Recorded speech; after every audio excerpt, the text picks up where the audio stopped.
Well, hello everyone, and welcome to Shepherd Accelerated Elementary School. Say that a few times quickly. My name is Janice Siebert, and I am the president of the Roseland School District Board of Trustees. I've been an elected board member for 24 years, beginning when we only had 2 schools in the district with 650 kids, to now when we have 6 schools with 2,800 kids. It is my great pleasure to welcome you all today to one of those wonderful schools. Welcome to Assemblyman Mark Levine, Mayor Chris Rogers, Sonoma County Superintendent of Schools Dr. Harrington, our special friend Senator Mike McGuire, and members of the press. I'd especially like to welcome Governor Gavin Newsom and his team today. We're so honored. What a pleasure it is to be able to show you the dedication and heart here in Roseland. We are so proud of the accomplishments of our students and of the dedicated support their families give to their educational success. Our wonderful and talented staff have worked so hard during this challenging year to guide and teach them through distance learning, striving to maintain that connection that is so important to student success. It is a huge joy to see our teachers, staff, and students finally reunited in person this week. We have joyful noise here once again. I would also like to acknowledge our acting superintendent, Lori Biggers, and Shepherd principal, Jenny Young, as well as our community partners, those people who have supported and encouraged our students with enrichment and growth opportunities, tutoring, mentorships, scholarships, and more. We are very grateful to be here together today to celebrate this milestone for Shepherd Elementary and Roseland District, and to share this moment with our visitors today. Welcome, everybody.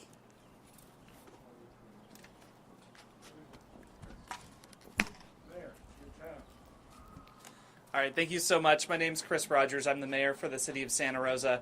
First and foremost, I want to thank the governor and his staff for coming out here to Roseland to check in on our community. Those of you who have been with us before know that Santa Rosa is a place that has been hit with repeated trauma, cumulative impacts of trauma through wildfire and now through the pandemic. And Roseland in particular has been a focal point of where many of our positive cases have come from and where many in our community have been struggling. I want to thank the governor and his team for helping to get kids back in schools. I want to thank our teachers for persevering through many Zoom calls over the last couple of years. For many of us, the start of our recovery is once kids are back in classes and we have some level of normalcy. I'm going to turn it over to our Assembly member, Mark Levine, for a couple of words as well.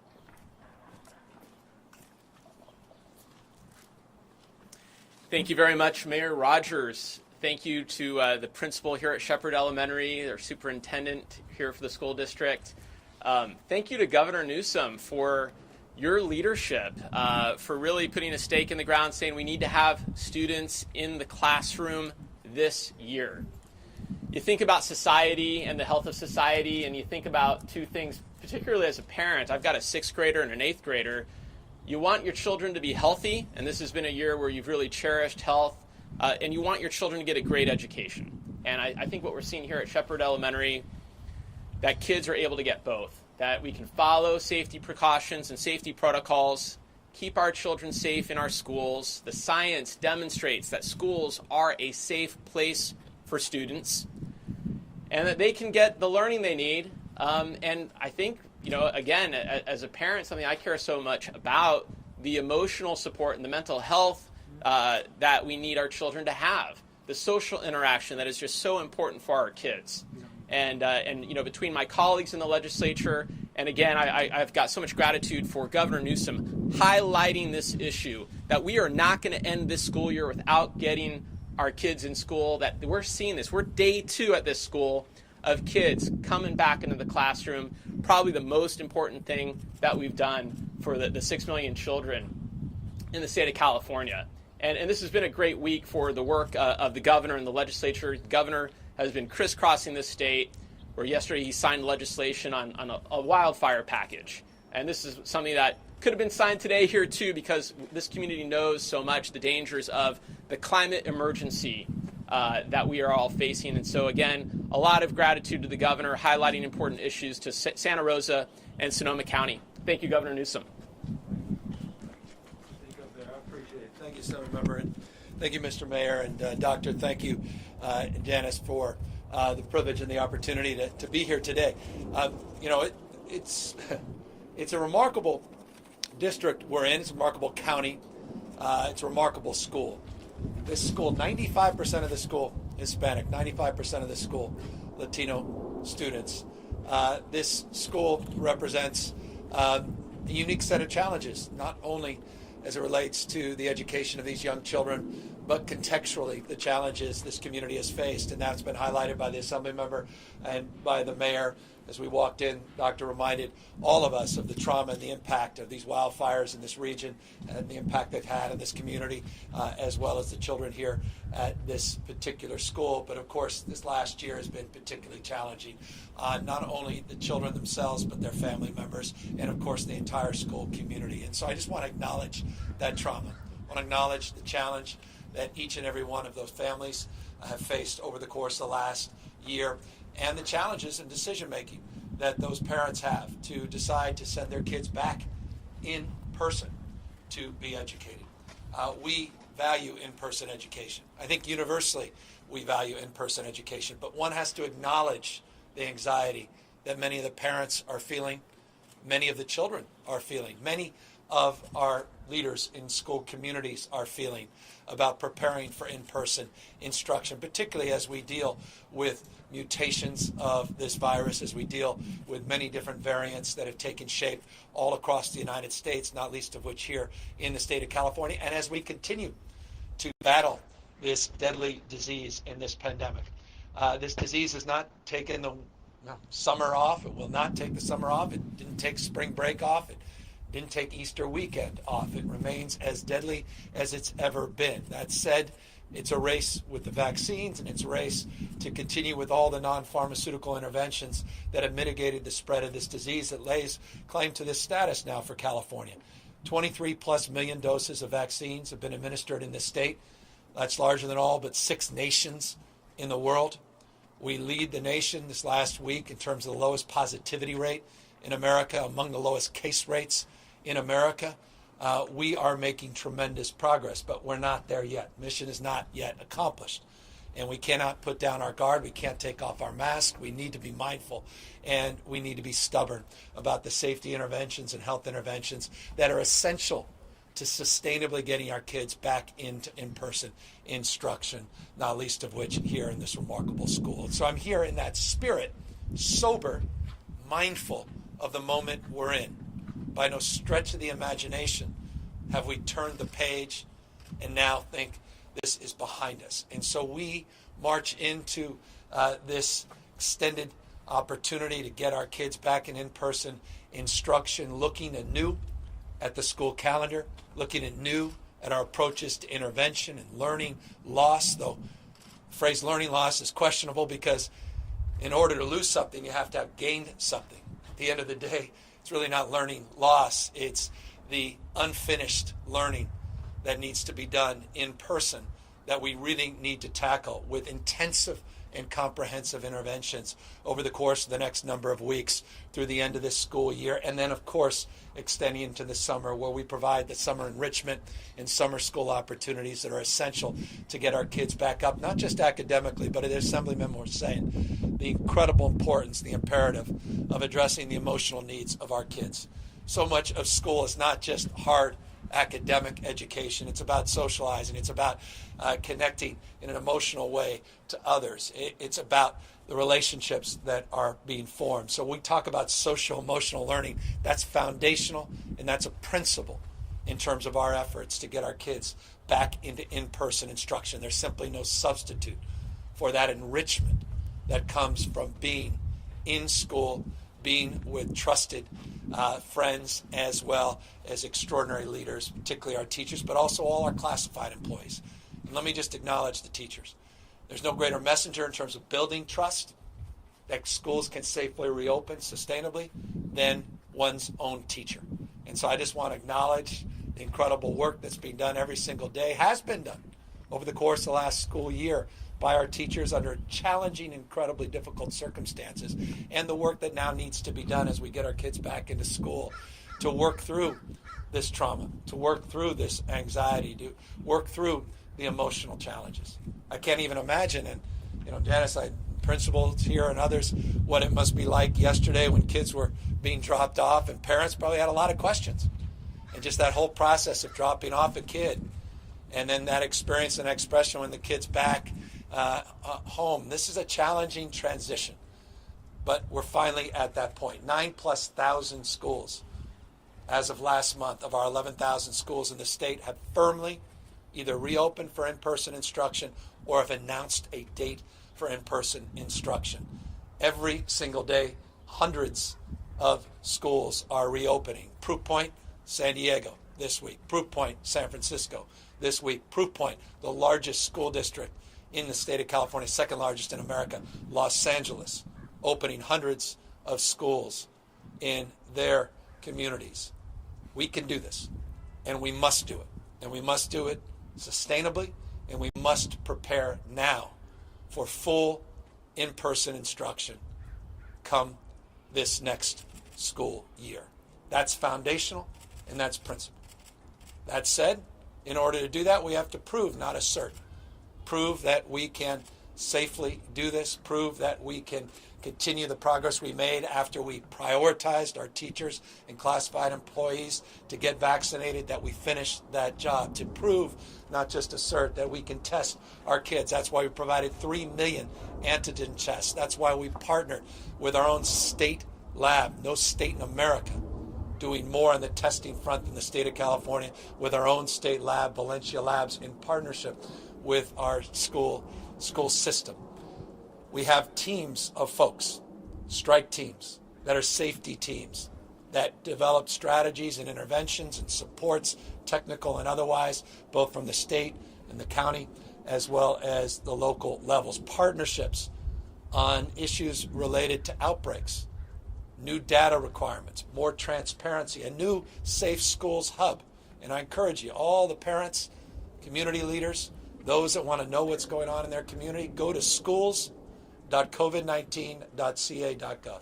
Schools.covid19.ca.gov. That's the new Safe Schools Hub that provides real-time information about the status of your schools. More transparency, more accountability, more testing, more vaccinations, and more support. And I want to thank the Assembly member for his leadership.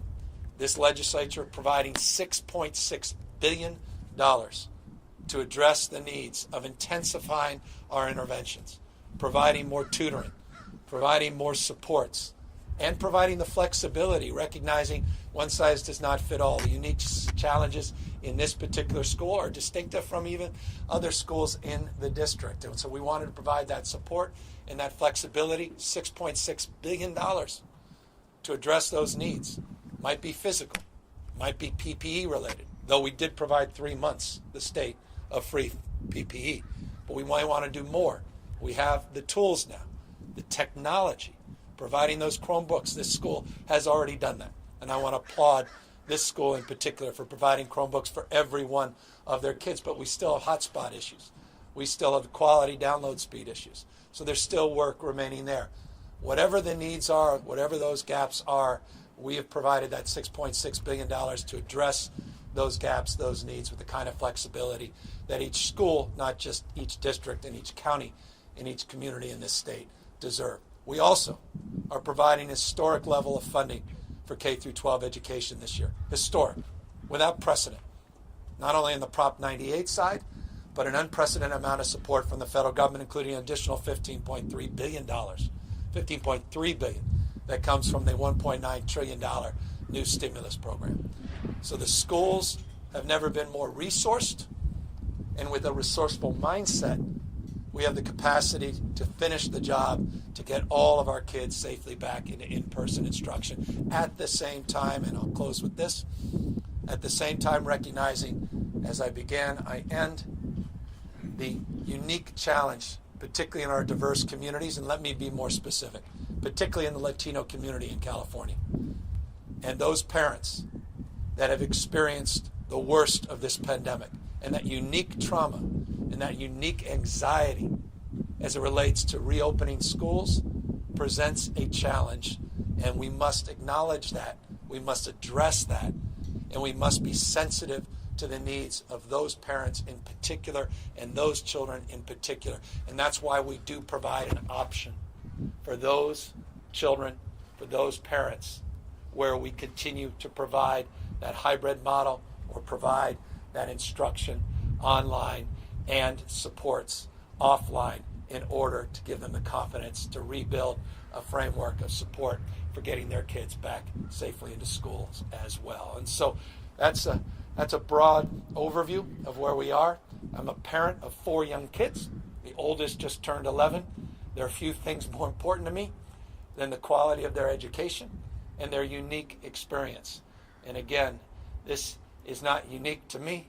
As some of them said, there's 6+ million children in our school system that deserve a high quality education and deserves those mental health supports and deserves the kind of intervention and high dose support that is needed to work through the challenges and the experiences and the trauma over the last year. But I'm grateful to be here. I'm very proud to be here. This is the week we've been waiting for, where we're seeing massive scaling of our children returning back into schools. And Janice, you said it better than anybody. There's no greater sound than the sounds you'll be hearing in about 20 minutes of those kids starting to scream and yell, and they see friends for the second day in a row, some of them, some for the first time in months, and start playing again. And the picture of that will be painted even more brightly when those basketball rooms are returned. You promised me to those backboards behind me. With that, of course, we're here to answer any questions. Governor Jody Hernandez from NBC Bay Area. You mentioned 9,000 schools are returning, but not all of them are. What do you say to those districts and those parents? A lot of very frustrated parents. A couple of districts in Contra Costa County that have said they will not reopen for the remainder of the year. I want all the schools to reopen. I've been crystal clear about that going back to December. We put out a specific strategy in December to safely reopen our schools for public instruction and in-person instruction. We put out $6.6 billion, and I was very grateful that the legislature embraced that in order to help advance that cause. The 9,000s from March, as I just noted, hundreds of schools are opening every single day, so mark my word, that number is much closer to 11,000 than 9,000, but there are outliers, and we've got to work through those issues. It's too much at stake. And so the bell has rung on those that want to hold back that progress. And I want to challenge those districts, but I also want to support them. Look, I'm mindful of the stresses that they're under. That's why we put up the money. That's why we created this schools hub. That's why we put up more testing. That's why we're doing the vaccination. I prioritize those teachers. Got a lot of grief when we did that. 10% of all those first dose vaccinations went to classified employees, went to child care. Because again, our teachers, a lot of them can't go back to school because of their own child care needs. We prioritize those child care workers as well. We put up $1 billion+ to support child care in the last 12 months. Another $400 million we're putting out in our May revise to help support our child care workers as well. It's all connected. So again, I'm not here to do any.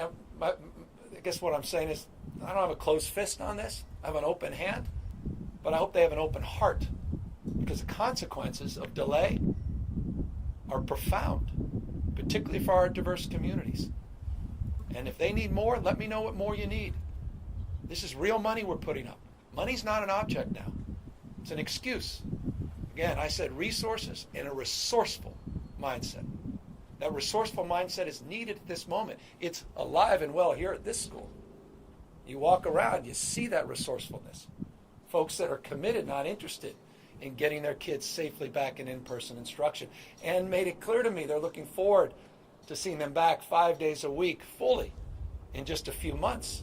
That commitment is real, and that's why I'm here today to celebrate that commitment. Governor Newsom, Mark Albert, NorCal Public Media, KRC-BFM. You talked about the emotional and social needs and learning that is going on, yet with the vaccine variants, or with the variants of the virus appearing in Michigan in schools, We're only weeks away from summer vacation. What's the big hurry? Well, what's the big hurry? Every single day, our kids are set back, and I'm moving forward. It's a big hurry. Is it a child deserves? Once, look, these child's minds, their resiliency is extraordinary, but their minds are precious. What's the hurry? It's about our future. It's about your future. It's about our country's future, not just our state's future. The hurry is we can do this safely. We know that. We know that. Some of them said it well. The data, the science, if you're into data and science, forgive me if you're not. If you're an ideologue, I understand that. You're not open argument. You're not interested in evidence. Evidence is overwhelming. We could safely do this. With the right interventions, with the right modifications. And that's why we provided real support, put out guidelines. Been there for months and months making the case anew. We've looked at the data all across the rest of the world and in districts large and small across this country. We can do this. I understand the hesitancy. I understand the stress. I understand the anxiety. But that does not compare to the stress and anxiety we'll have when we look back and dream of regretting that we could have, would have, should have prioritized our children at a critical moment in their young lives. There's still plenty of school year left. And I made this crystal clear, and I want to make it crystal clear to you, if I may, and to everyone that you may share it with. You may choose otherwise. The reason we put up $6.6 million, reimagine the school year. We're not, I mean, we're in a farming community, which I know well, but we no longer need to be tied to an agrarian calendar. Use this money to extend learning opportunities, extend the school day, extend the school year. Who says you have to end on June 1st or June 15th? Who says that? We're not saying that. We're saying the opposite. Reimagine it for the kids, for your children, for our future. We'll be there to back you up with historic investments. It's not just the $6.6 billion. It's all that federal dollar, all those federal dollars that are coming. You'll see in my May revise in just a few weeks the amount of money we're putting to K through 14, not just K through 12 education. It means unprecedented, truly unprecedented. We have the money to do it, but do we have the mindset and the commitment and resolve? And that's what I want to offer, that flexibility. Not mandating that, but the flexibility to give those choice. And so we have more voice for local schools and teachers and communities to advance the cause of educating our kids. Governor Newsom, hi. Oh, sorry. So, do you want to go? Or? Forgive me. Yes, Governor, so just to clarify, you support that in the new school year in fall, the schools who want to keep doing virtual options for the parents, they can do it? Because we have heard some parents who say that they were forced to go in person when they didn't want it. Yeah. So do you support the hybrid model for the new school year? Well, look, I always believe in meeting people where they are, and I think that's one of the biggest challenges we have in education broadly. Forgive me. One size does not fit all. And so customized learning experience, personalizing it, to me, is foundational. And I think a lot of the lessons we've learned this last year will make us even stronger moving forward, because I think we've understood that, particularly with this online effort. That said, we want that flexibility, but our default is to get kids back safely in schools. But look, by August, I'm expecting by June 15th, substantially, to reopen this economy again. We're at 1.7% positivity rate today. We have 23 million people vaccinated. There'll be over 30 million people vaccinated just in a number of weeks. We'll be at 40 million by the middle of next month, the end of next month. By August, everybody wanted a vaccine.